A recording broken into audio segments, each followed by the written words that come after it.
Hello and welcome to the Quibber channel. I am Jason, your host. My throat's feeling a lot better and there's something I wanted to do today on the anniversary of this attack against Israel.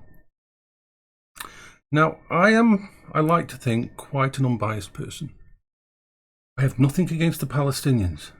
I have nothing against the Iranian people. I have nothing against any Muslims who are just normal people going about their jobs, working, doing their thing with dreams, with happiness. They have their own fears and thoughts, and they're all just good people. Just like the normal people, the basic people in Russia are just normal people. But this is why I support Israel in this fight. I'll explain it all. The West made a mistake when it gave land to the Jewish people. Now, it had to happen, but it could have been done far better. If you want to blame anybody for the very start of it, then blame Hitler. Blame the Nazis.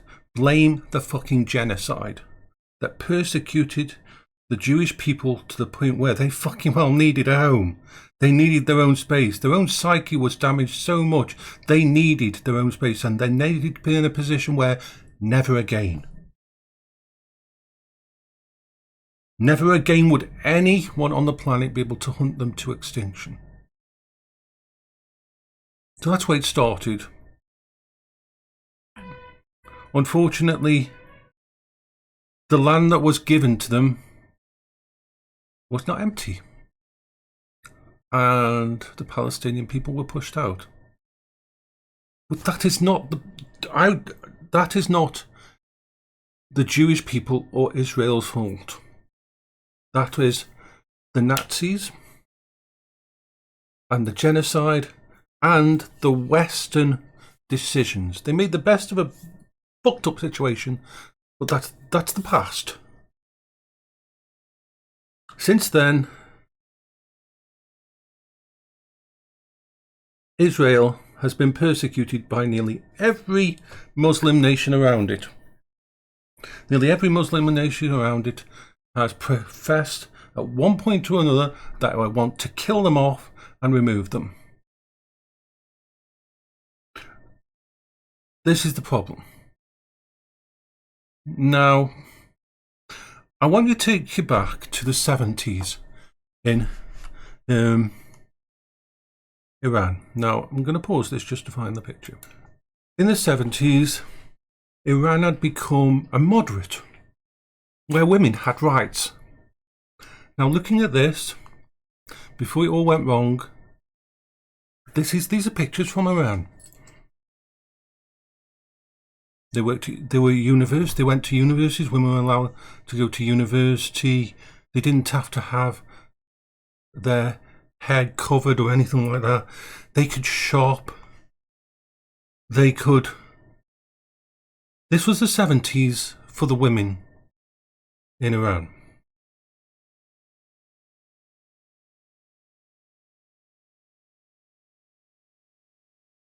This was what it was like. And this is what happens when the hardcore extremists took charge of Iran.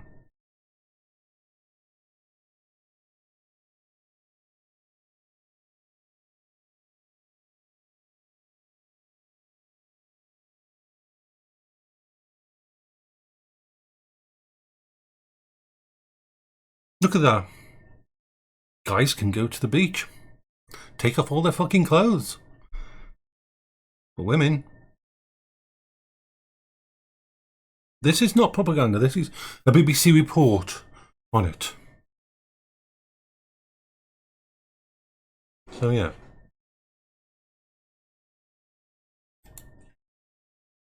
Iranian was one of the biggest extremist countries to decide that they wanted to get rid of Jews, that they wanted to get rid of Israel. They wanted to wipe them out. Complete genocide. They wanted them gone. So instead of doing it themselves, oh no, they didn't want to stand up. They had seen what happened to Iraq. They had seen what happened to anyone who took on the West, who took on America. So instead of that, they helped form Hamas and Hezbollah. See, Lebanon used to be a very, once again, moderate fucking place. But now the government in Lebanon is just basically a caretaker government, because Hezbollah has all the power and there's all the might, and they are an extremist avatar for Iran. And the same is with Hamas. Once again, I have no problem with the people, the Palestinian people, the normal Palestinian people who just want to live their life, just want to have peace, just want to grow old and have children and have fun. And I have nothing wrong with them. But the Iranians have taken control of Lebanon and thingy. And also, don't forget, Iran is one of the backers of nearly every fucking terrorist organisation in the world. Most of the people who have died at the hand of Islamic terrorists and that, Iran has one hell of a big hand in it. Because of its resources in oil and everything, it has funded fucking everything. And every government knows this. But nobody's fucking done anything about it. Now, for the past 30 odd years, every day rockets were sent in from Gaza and rockets coming in from Lebanon. We never reported that. That was just normal. But imagine if you were living a life where every day that happened to you. Now, yes, Israel could be heavy-handed and went into Gaza and did some damage and pushed back and all that kind of thing and that. But that in no way compares to what happened on the 7th. On the morning of the 7th, thousands of teenagers and children were at a couple of music festivals. People were at home preparing their meals. People in the northern area, the area next to the Gaza Strip, were just having a normal day. Now, Israel's intelligence service failed to see what would happen. And I think that was partly because part of it was that, why would they do this? Why would they mount such an attack, knowing that there would be absolute and completely lethal response if they fucking tried this? But they did it, and they did it with the backing of Hezbollah. They did it with the backing of Iran. Because, let me just check one thing. Now, I'm going to read you reports of what happened that day on the 7th. When this was just thinking, this wasn't just an incursion. This wasn't just a tiny attack. This wasn't just a tit for tat. Just after dawn, 6:29 a.m. Now, you've got to remember, at this time, I was talking to a friend who lived in one of the kibbutzes near Gaza. He contacted me because he was having anxiety and panic attacks. He'd heard what I'd said on open mic, a thing, and that I might be able to help. So we were just chatting on Discord. And why was he having anxiety? Because he showed me pictures he had taken with his fucking phone of children as young as 12 years old standing in Gaza with people from Hamas, and Hamas getting the children of 12 years, 13 years old to aim over the border with rocket launchers. Imagine living with that over the months, over the years, that these little children from the other side were being militarised by thingy and firing fucking rockets into your backyard. And all of a sudden, I heard in the background his mum start to cry. And his father was talking, and then his mum started to yell, and they started to move around the place. And he had to leave. And he just told me, they're coming. Thankfully, their kibbutz was not right as one of the ones that was attacked straight away. So him and his family got out. He himself was then, he doesn't live in Israel anymore. He's staying with someone in, I think he's staying with someone, I've lost contact with him, but last time I heard, he was staying with someone in, I believe he'd gone to either Paris or Spain, one of the two. I can't remember where he went to. So, at 6:29 a.m., Hamas launched what is called the Operation, I'm going to bastardize this name, Al-Aqsa Deluge.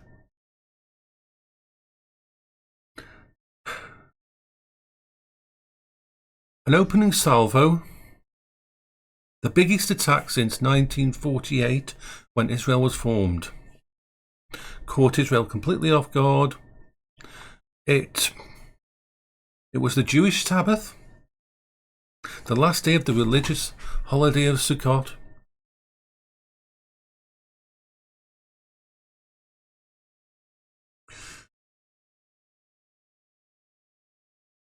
The Iron Dome was rapidly overwhelmed. Hamas said that they fired 5,000 rockets in a 20-minute initial barrage into Israel. 5,000. That's what they say. Up to 80 kilometers into Israeli territory.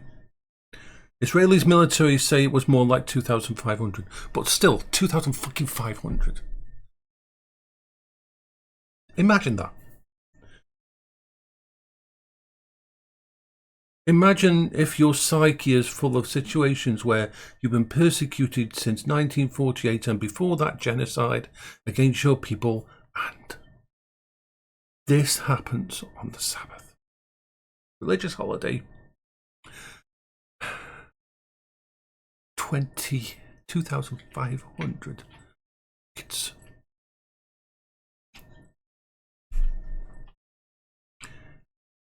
yeah. Air alert silence sounded all across Israeli towns all the way up to Tel Aviv. Civilians rushed into. There was deaths, but the Iron Dome took care of most of them. But this was just a fucking distraction. Then Hamas fighters crossed the border. Hamas commandos. Hundreds of fighters headed for dozens of different attack points across the 59-kilometer barrier separating the Gaza Strip and Israel. Remember, this was a complete fucking incursion. This wasn't just a thing. This wasn't just a terrorist. This was an entire attack. They were battle hardened, the Hamas fighters. They had drones as well to neutralize the Israeli watchtowers. They targeted all the military things, but the military stuff wasn't their attack. They slaughtered pretty much as many as they could get inside of Berry kibbutz. They went through like 5-10 different kibbutzes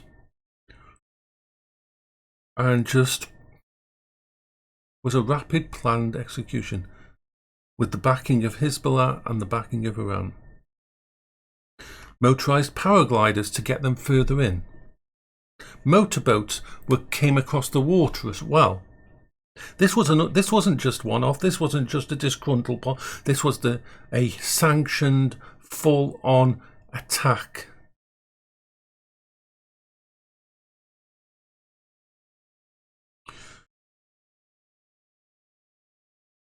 There were 2,900 Hamas fighters.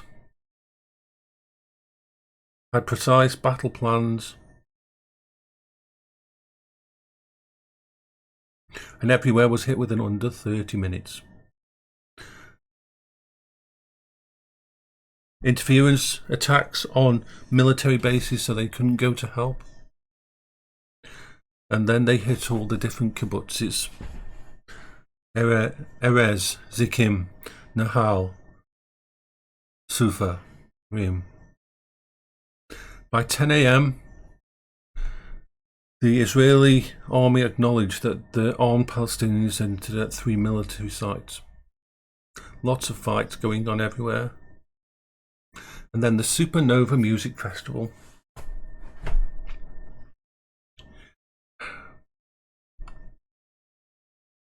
Children, teenagers, just enjoying themselves, just dancing, free and happy, just having a celebrating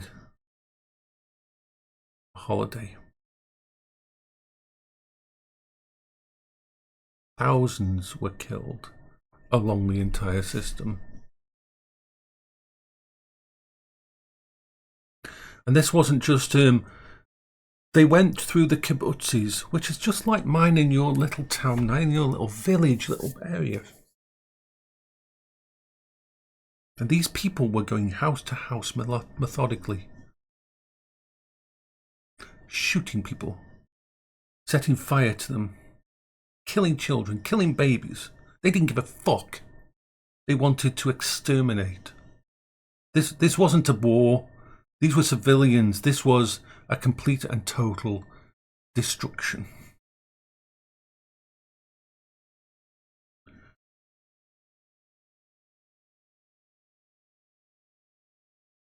So I ask you this, after this, and this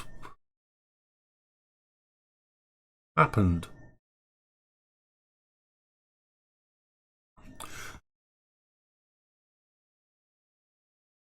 After this, I ask you this. How would have Europe reacted if France had been attacked like this? Or if somewhere in America had been attacked? If somewhere in the UK had been attacked like that? What would have our response to be?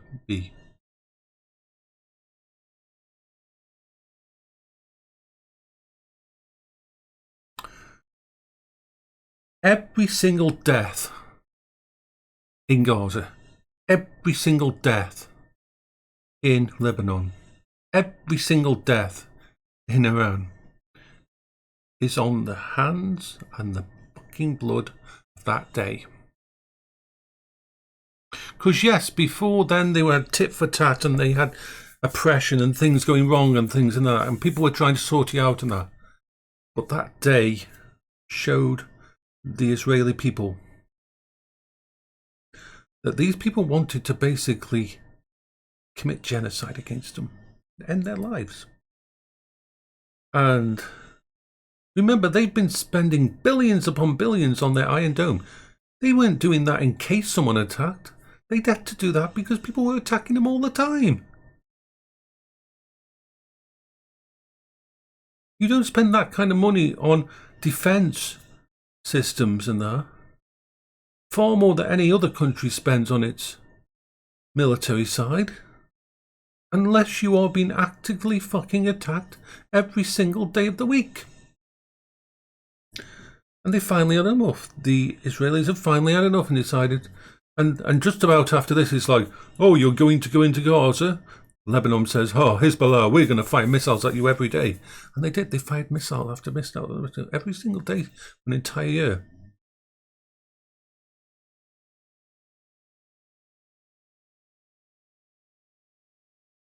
So this is what I say.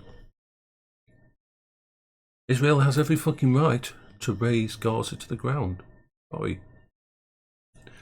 Until there is not one Hamas member left. Because that's the only way it can protect itself. Yes, there's lots of civilian casualties, but that's not on Israel.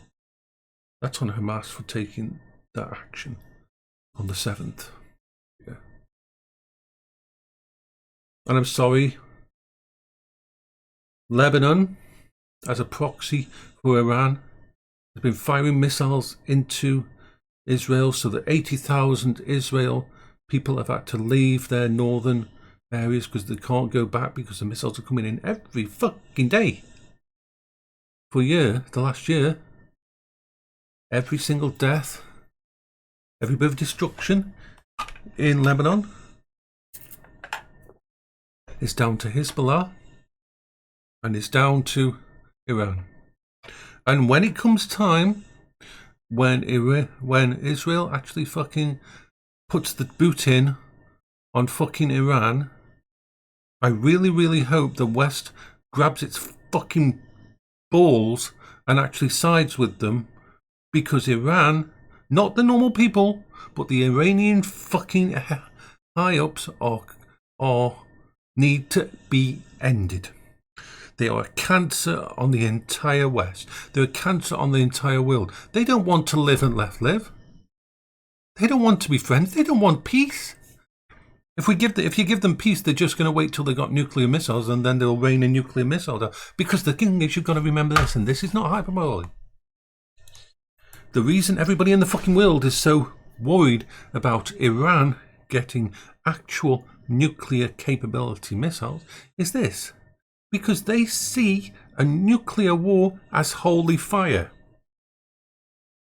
They don't mind if they all die. They have no problem if they all die. If they were to fire a nuclear missile into Israel and wipe the place out, they don't mind. The leaders do not mind if in retaliate they got nuked off the planet, because they would be martyrs. They would be going to heaven. They don't give a shit. That's why people are so worried if they get a hold of nuclear weapons, because they are pretty much some of the, even Putin isn't that fucking stupid or crazy, but they are.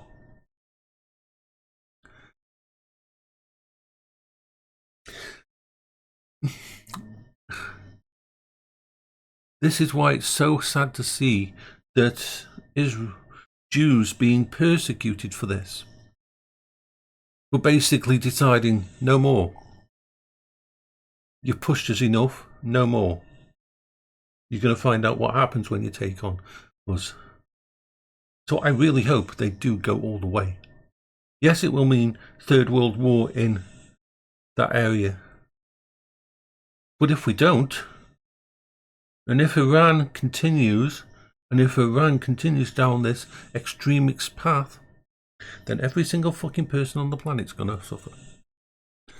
That is what I think of all this.